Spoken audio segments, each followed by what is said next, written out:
Fáilte roimh go fáil mí níos Gaeilge. Welcome back to Let's Learn Irish. A1 Topic a Cúig Rannóg Caitheamh Aimsire Éisteacht. Level A1 Topic 5 Section 2 Pastimes with a focus on listening. Caitheamh Aimsire Éisteacht. Le múna ag frí de dhuine cad a dhéanann sé nuair a bhíonn Aimsire aige, ceistena agus freagraí san Aimsire Eorpach. Asking someone what they do when they have free time, questions and answers in the present tense. Beg an bilóg Caitheamh Aimsire cleachta uait don gníomhaíocht seo. You will need the handout Caitheamh Aimsire cleachta for this activity. Caitheamh Aimsire cleachta Pastimes, practice A.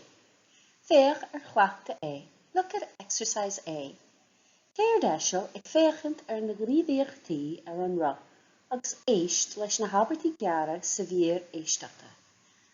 Go clockwise looking at the activities on the wheel and listen to the short sentences on the sound file. Read along at the same time. Bí ag léamh ag an am céanna. Clushing to a raw or. You'll hear it twice. Caitheamh Aimsire cleachta A. Imriam leadóg. Téim go dtí an airclan.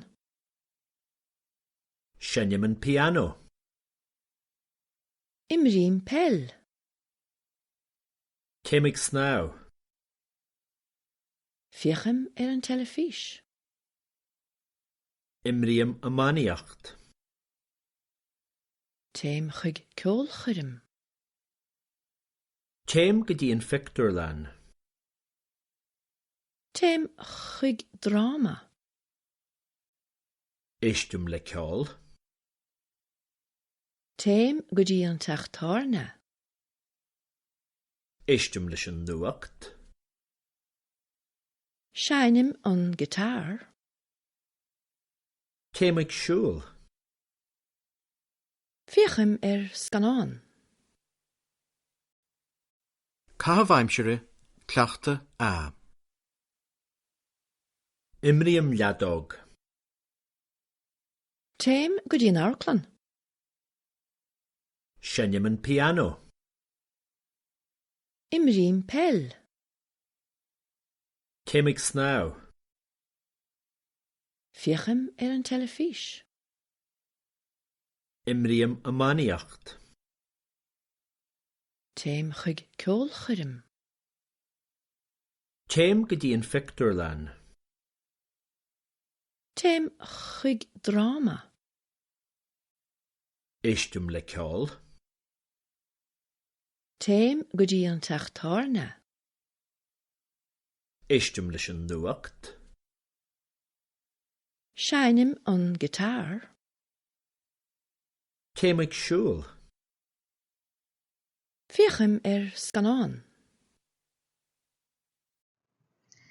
Agus anis, éist leis an bhíor a rís leis an script agus bí ag léamh ag an am céanna. And now, listen to the sound file one more time with the script and read along at the same time. Caitheamh Aimsire cleachta A. Imriam leadóg. Téim go dtí an airclan. Shennim an piano. Imrím pell. Téim ag snáw. Fiacham an telefís. Imriam amaniacht. Téim chuig ceolchuirim.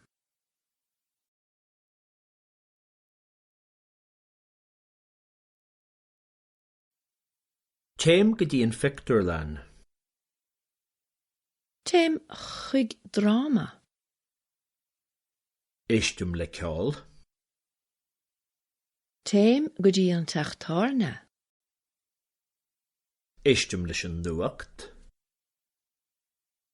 Seinim an gitar. Téim ag siúl. Fiachim scanán. Caitheamh Aimsire clacht the bee. Féach clacht the bee. Look at exercise B. Éisteacht le ceithre agalaibh Yara. Listen now to 4 short interviews. Matseáil an Caitheamh Aimsire atá ag an duine san agalaibh leis an uimhir cheart an rup huas. Match the hobby or the pastime of the person in the interview with the correct number on the wheel above. Cloisig tú an bhír dhá uair. You'll hear the sound file twice. Cleachta bí. Córá a héan. In Éisteacht lín, cad é dhéanann tú I Aimsire? Imrim leadóg agus téimeag siúl. An imníonn tú golf? Ní imrim. Córá dó.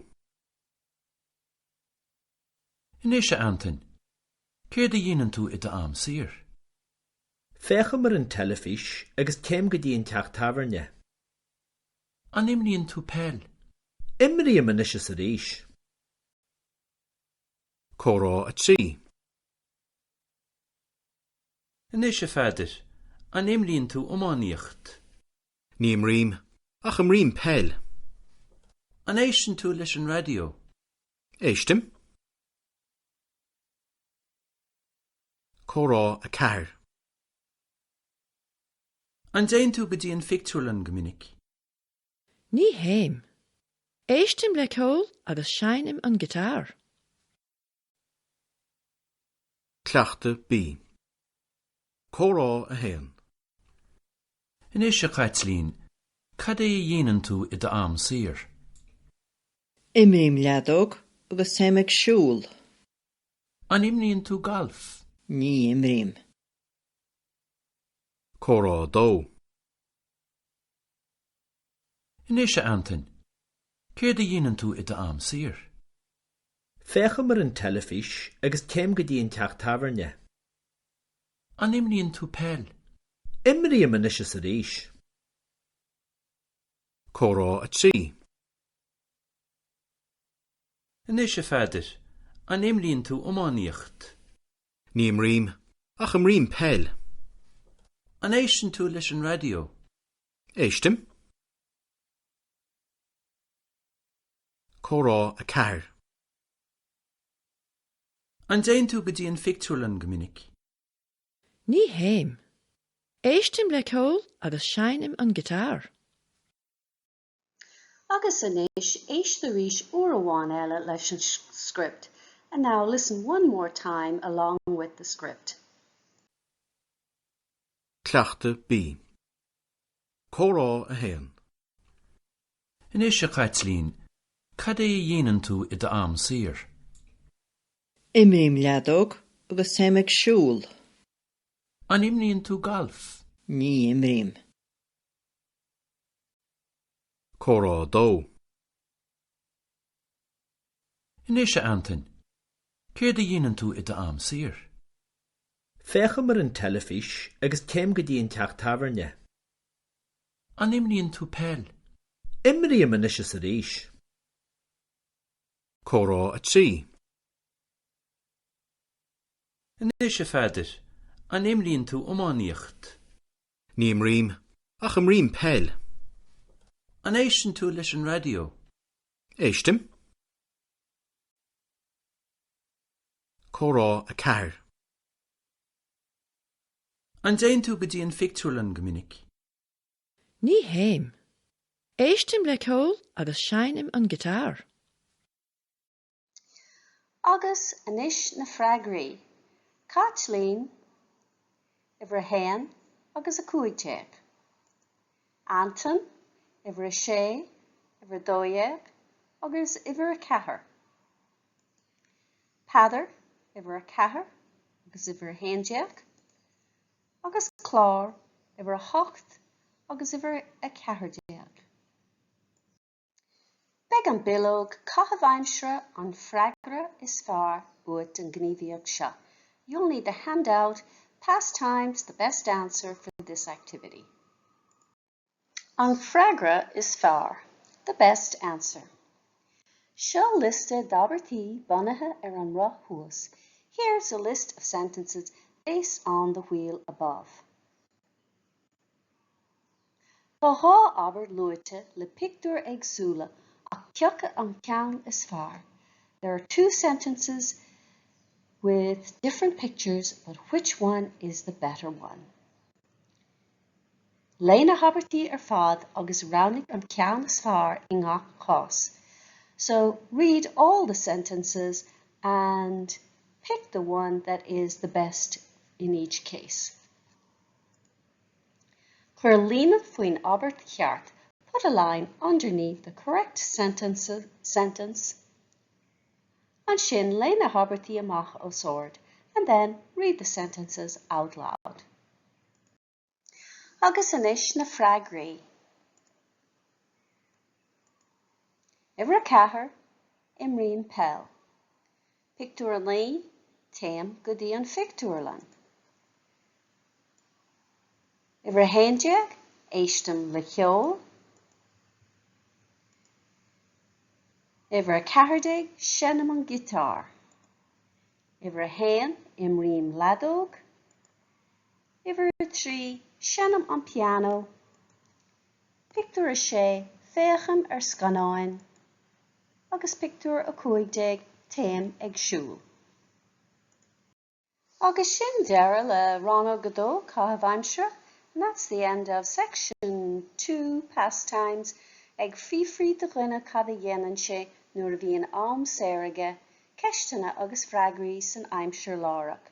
So asking somebody, what do they do when they have free time? Questions and answers in the present tense.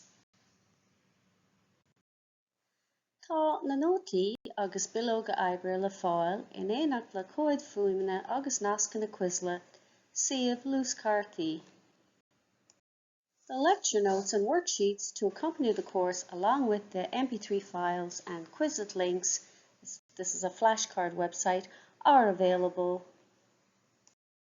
The original files are available to download at Teastas Eorpach na Gaeilge, teg.ie, or edited versions can be found at my website, simplyjacintha.com.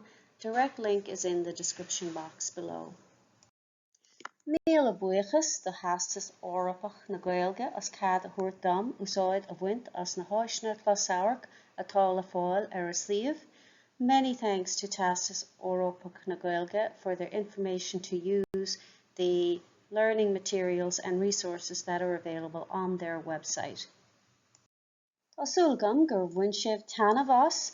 I hope you enjoyed it and got some use out of it. If you did, like and subscribe and share with your friends who may be interested in learning Irish.